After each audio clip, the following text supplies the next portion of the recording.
Hey guys, what's up? We recently got a new update on Starship Troopers Extermination, update 1.6, and I'm gonna be reading the patch notes. And I like this a lot. I like how they are actually trying to put a lot of effort into improving this game. We got ourselves a new game mode called Critical Strike, which I'm gonna be playing and showcasing here in the video. The patch is a collection of content, performance, and optimization improvements and bug fixes. They did some server performance improvement, projectile optimizations. Projectiles for most weapons, explosives, projectiles such as rockets, grenades are not affected, have received a performance and fidelity improvement. All troopers should enjoy a smoother and a more performant experience and enjoy more reliable weapon performance with additional features. The game does feel a little better. Now I'm not sure if it's like just optimization for FPS, but the game just feels the shooting like the game is just like running and feeling better.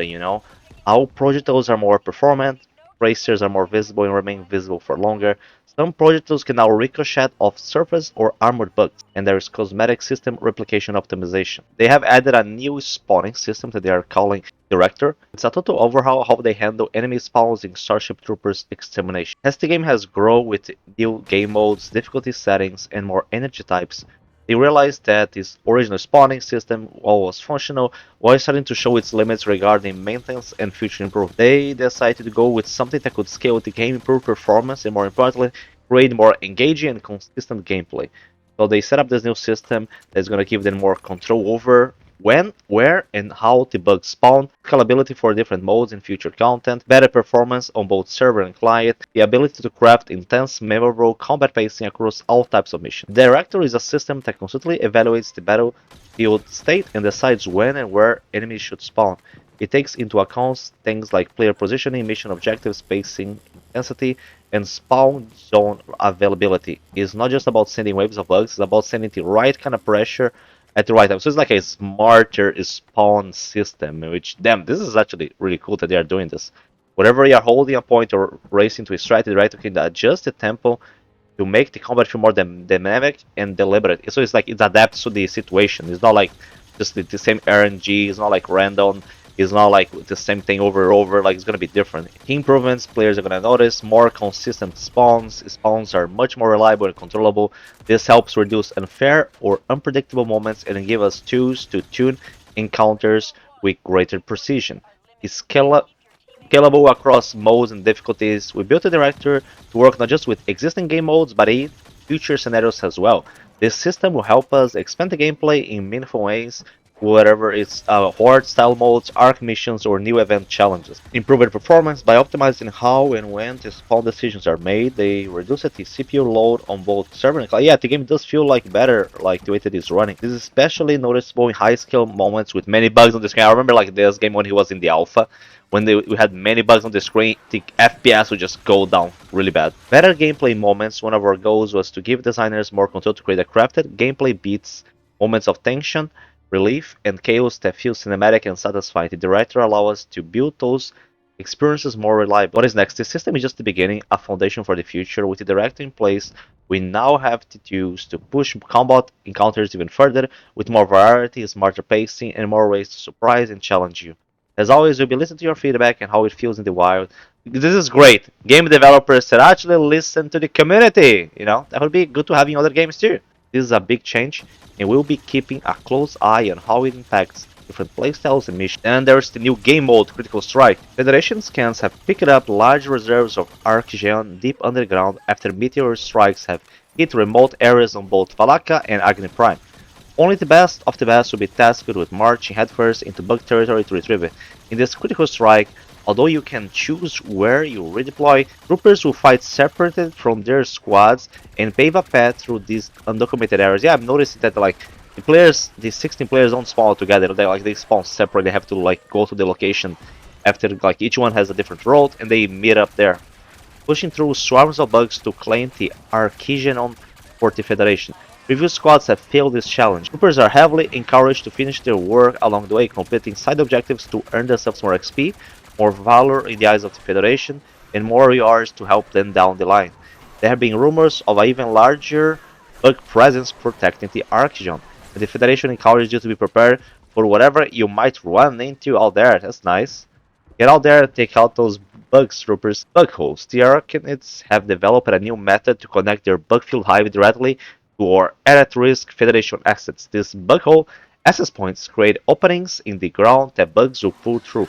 This cowardly strategy can cause significant logistical strain as the flow of bugs will only be stopped by collapsing their tunnel entrances.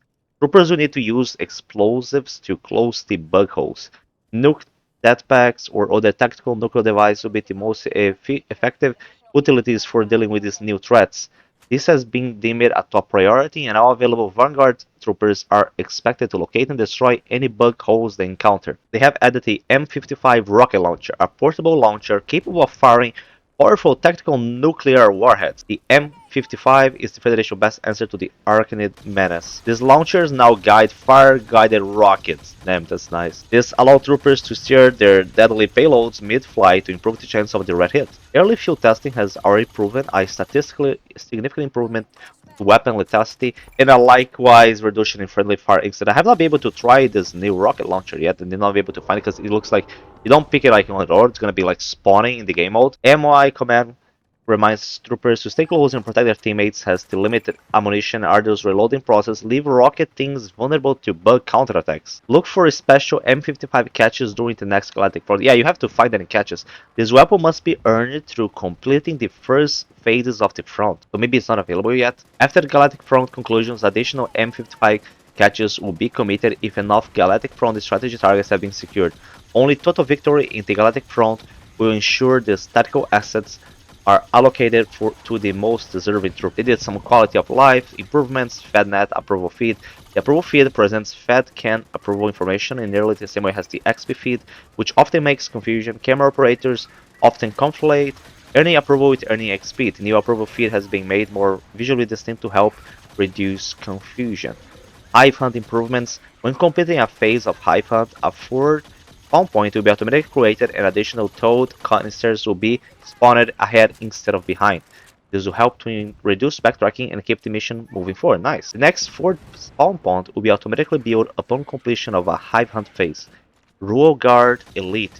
Deep Space Vanguard continues to crush bug forces, reducing hive activity to a mere trickle. However, intelligence reports a new threat, a evolved mutation of the rogue. Oh, so we'll have like a new boss bug. Now this elite has a variant of the already existing rogue guard that's going to be harder to kill. Federation scientists confirm the elite is significantly stronger than its predecessor, though visually indistinguishable. So it's like the same enemy. He's not gonna look different, but he's gonna be like just be like feeling different because he's probably gonna be able to do more damage and have more HP. Federation stands strong in Boreas. The Federation is strengthening its foothold on Boreas. Federation engineers are hard at work building new outposts and other structures. Armory Tuning. Armory Tuning with the Morita 2. The Federation has addressed usability concerns with the XW900 underbarrel plasma launcher encountered by the frontline Vanguard units. Troopers should notice overall handling improvement while on the move. They renamed Morita 2 to TW2000 TW205 Morita 2, improved the underbarrel experimental plasma launcher handling and accuracy. Did some changes there, that's nice.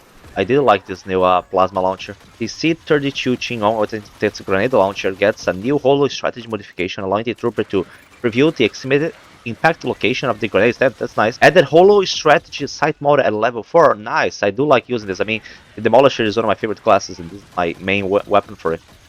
Nuke Jetpack deployed explosives are getting proven hits registration, helping to ensure that all bugs in the area of effect are equally affected by the explosions and can no longer be protected by hiding behind or inside the piles of their fallen companions, improving the hit consistency of large explosives. Proximity mines are getting a significant improvement to compensate for their lack of utility. They are now packed full of even more explosives to better deal with the larger Arachnid types.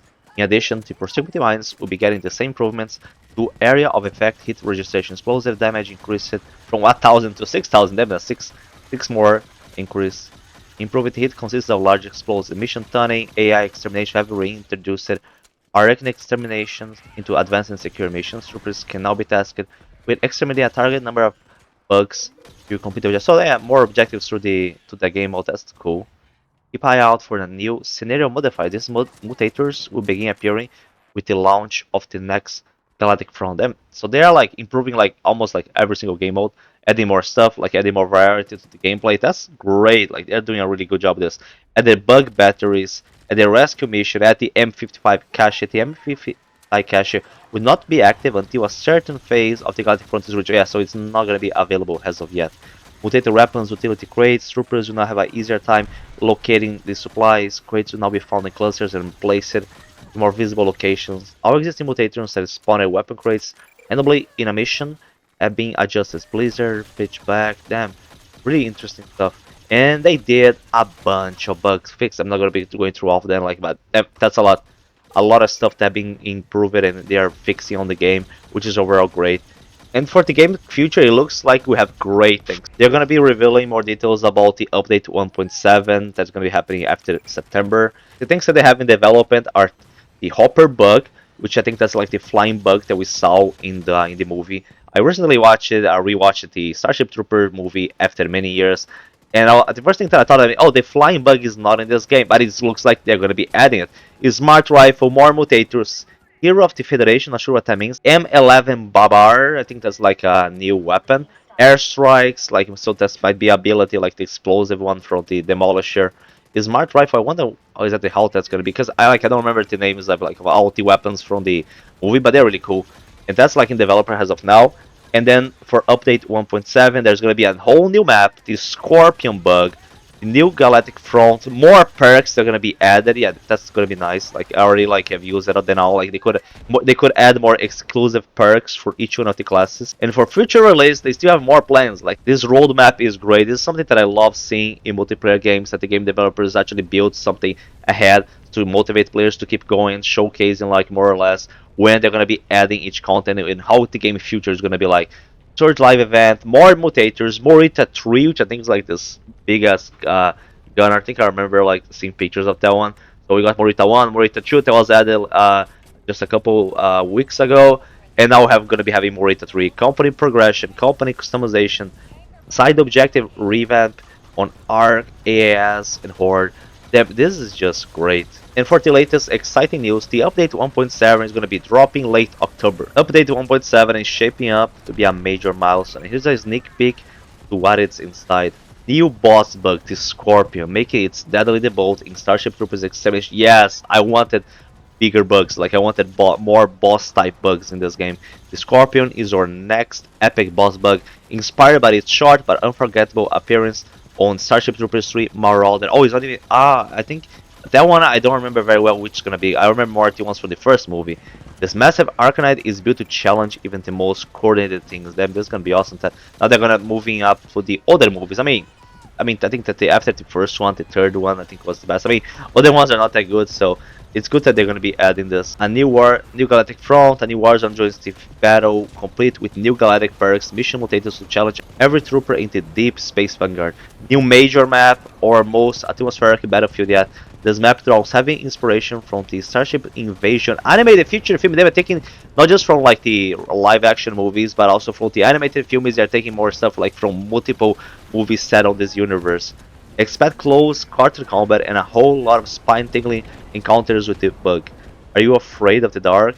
Ah, interesting. It's gonna be like more like a closed map, like more horror oriented rather than action. Quality of life improvements and bug fixes. We'll be continuing our mission to make the game smoother, more stable, and more fun to play. Expect dozens of community recalls, improvements, and fixes across the board. Really, this game, it looks like it does have a great future ahead.